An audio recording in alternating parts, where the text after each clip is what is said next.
All right. Hey there. This is my final assignment for PER 102, Miss Mickens' class, co-created by. Amber Harrington. Oh, there we go.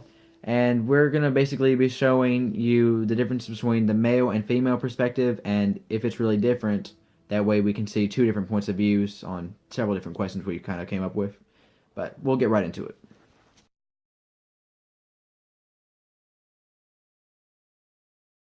So for the first question, if do males and females actually view things differently? That is true, but in my opinion, it's kind of based on really how the things have been for centuries because females are usually put in the kitchen and things like that, which has caused a lot of stereotypes.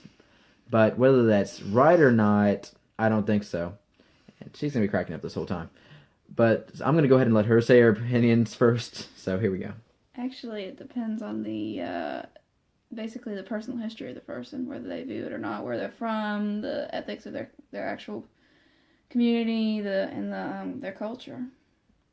Well, the whole thing was if they say females are more emotional. Is that really right on that? Sometimes men can be emotional. I can be emotional, but, well, okay Some then. can be. All right, so I guess we can agree on that much.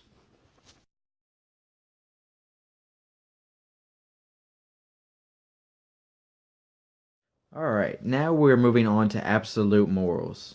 So, absolute morals are something that no matter what culture you're in, they're supposed to be. These are the things you are meant to do. We're not supposed to murder. We shouldn't lie. We should be honest. Isn't cannibalism murder? Cannibalism? Well, in some cultures, they eat people after they're already dead. So In is it some murder? cultures, they eat the father has to eat the placenta. Oh my gosh. Now that is a good point. But but in some cultures, like the ancient Indians, when they were the Native Americans, I'm sorry, before we came here, they would smoke incense and do things like this. But now we say that's wrong. So is that really right for us to say that that's an? They also used to take the 13-year-olds out, and when they killed their first animal, make them drink the blood. Is it right? Who's to say? Because with an absolute moral, it kind of changes from culture to culture. And do they exist? I think they actually do because no matter what, if the social contract or anything is to even be somewhat existent, we have to be able to go around without people wanting to kill you, obviously. You just have to have some form of trust in other people or society can't happen. Chaos. Anarchy. Even though there are people that live and strive to cause that. True.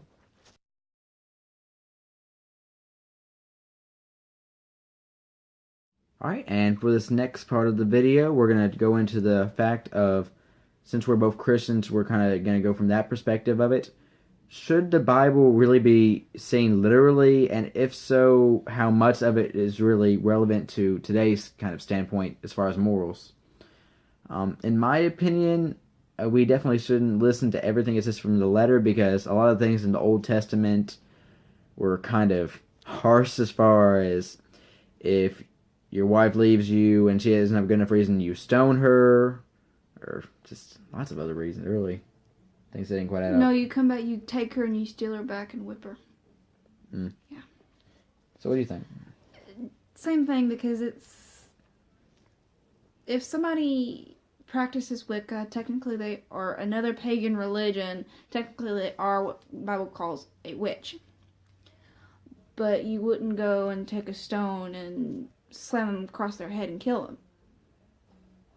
Because that's where the morals come in, where even though the Bible says that we should kill them, we know that that isn't really right to do that to somebody. It's also in the Old Testament, but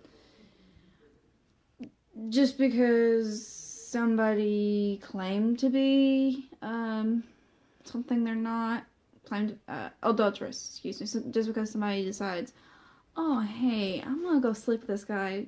Hey, honey, I'm gonna go sleep with this guy that I'm not married to. Are you okay with it? No.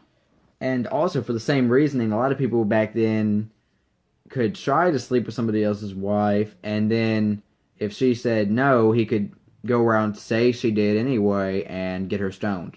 It was an Mm-hmm. easy workaround to get payback, which that's a very immoral thing to do. Yeah, but keep in mind, people like using the law to do that.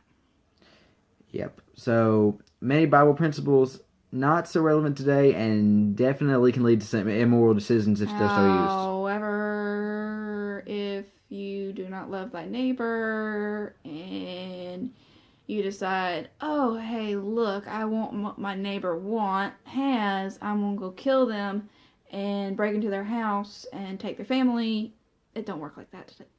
So on a final note, 10 Commandments still good. Yeah. Let's keep those.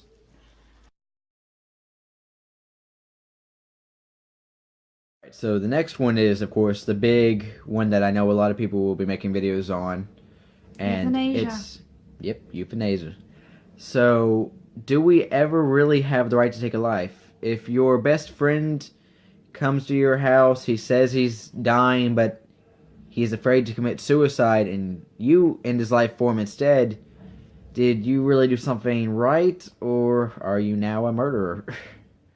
That's the question on it. Yeah, I know with when you had this in the Civil War, a lot of the soldiers, they were just, the war wound was too bad to try and save them, so instead of the doctor wasting his time on a patient that would have died anyway, he pulled his musket out, pop. I mean, it happens in a lot of war. Humanitarianism once again comes in, and if their happiness comes from death, then it is our job to make it happen. But from any religion standpoint, oh, only God can take a life. He's the one who could say, oh, he's going to die now, and Then all zap war's them. wrong. I mean, But that's yes. human nature. And yet also in religion, God said, let's go to war, fight for, people would fight for God in Jerusalem. And that kind of is a contradiction in religion itself. Very. But also for euthanasia, it doesn't just go for people, because what about animals? If Mr. Scooby-Doo here had his leg cut off, he was bleeding out, was attacked by an animal, would it be right for me to just, or, well, I'm not even sure if I can say that on YouTube, but if that was the right thing to do, and I ended any life, not just human life, would it count for any more or less murder? Any opinions on that one? Yes, it would. I can understand with some things, like if it literally, dog not eating,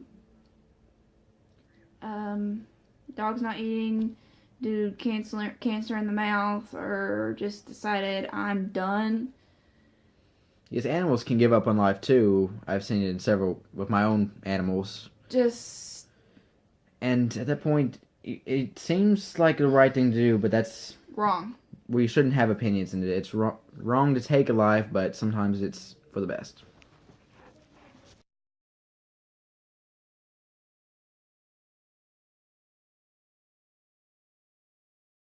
All right, now we are all the way down the line, and we're going to talk about evolution. From a Christian perspective, I do believe that evolution doesn't exist, but also one thing about evolution that I do kind of see is based on where you live, it has a lot to do with your appearance. Like that's how you can say, oh, this person's Irish, this person's German, and that's where I think Italian. as far as morally, yes, I think morally that things can come into a place like that because at the end of the day, we are all people. Yes, our ancestors might have came from different places, and due to living there, their appearance changed because it helped them survive the situations, whether it was hotter somewhere or colder somewhere, certain builds to survive. But at the end of the day, we're all people, so the idea of prejudice towards other races is completely immoral and unjust as far And as I that see one it. is more supreme than the other. Yes, so nothing is more supreme. But so that'll sum this one up. So with that, I think we're going to go ahead and finish up this video. This has been PER 102, Jordan Framm, Amber Harrington. It's right there. And that will be all, folks.